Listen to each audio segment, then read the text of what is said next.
बिस्मिल्लाहिर्रहमानिर्रहीम नहमदुहु व नुसल्ली व नुसल्लिमु अला रसूलिहिल करीम। मैं आपके सवालात का सिलसिला शुरू कर रहा हूँ। हमारे पास पहला सवाल है कि कर्ज से निजात का कोई वजीफा बताएं। देखो मेरे भाइयों, कर्ज इंसान जब लेता है इस नीयत से अगर बोले कि मैं इस कर्ज की अदायगी करूंगा तो अल्लाह रब्बुल इज़्ज़त ज़रूर बेज़रूर उसके लिए मौके पैदा फरमा देते हैं। उसके पास ऐसा कोई ना कोई मौका जरूर आ जाता है जिससे वो कर्ज उतारने की पोजीशन में हो जाएगा।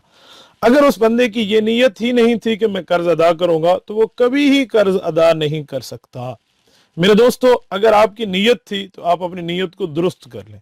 जब आपने नीयत को दुरुस्त कर लिया, उसके बाद अगर असबाब पैदा नहीं हो रहे, किसी गुनाह की वजह से, किसी गलती की वजह से, किसी खता की वजह से, माँ बाप के दिल दुखाने की वजह से अगर ये मामला पेश आ जाए तो फिर उसके लिए वजीफा मौजूद है।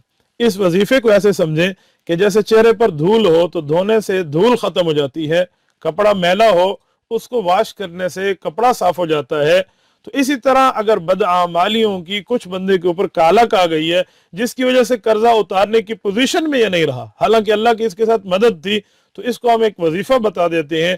ये तजर्बा कार बुजुर्गों की तरफ से वजीफा है जिन्होंने इसको बार बार आजमाया है और अल्लाह रब्बुल इज़्ज़त उन दोस्तों को ये तौफीक दे देते हैं कि वो इस वजीफे के बाद अल्लाह रब्बुल इज़्ज़त के यहाँ से तौफीक मिलती है और कर्जे की अदायगी कर लेते हैं। मसलन सुबह की नमाज के बाद 3 बार दुरूद इब्राहिमी पढ़ें, नमाज वाला दुरूद शरीफ। उसके बाद आपने अव्वल आखिर दुरूद शरीफ पढ़ना है 3-3 बार। दरमियान में सूरत नसर, ये सूरत नंबर 110 है, इज़ा जाअ नस्रुल्लाहि वल फथ, ये 41 बार आप पढ़ेंगे। यानी शुरू में 3 मरतबा दुरूद इब्राहिमी, फिर 41 मरतबा सूरत नसर, फिर 3 मरतबा दुरूद इब्राहिमी।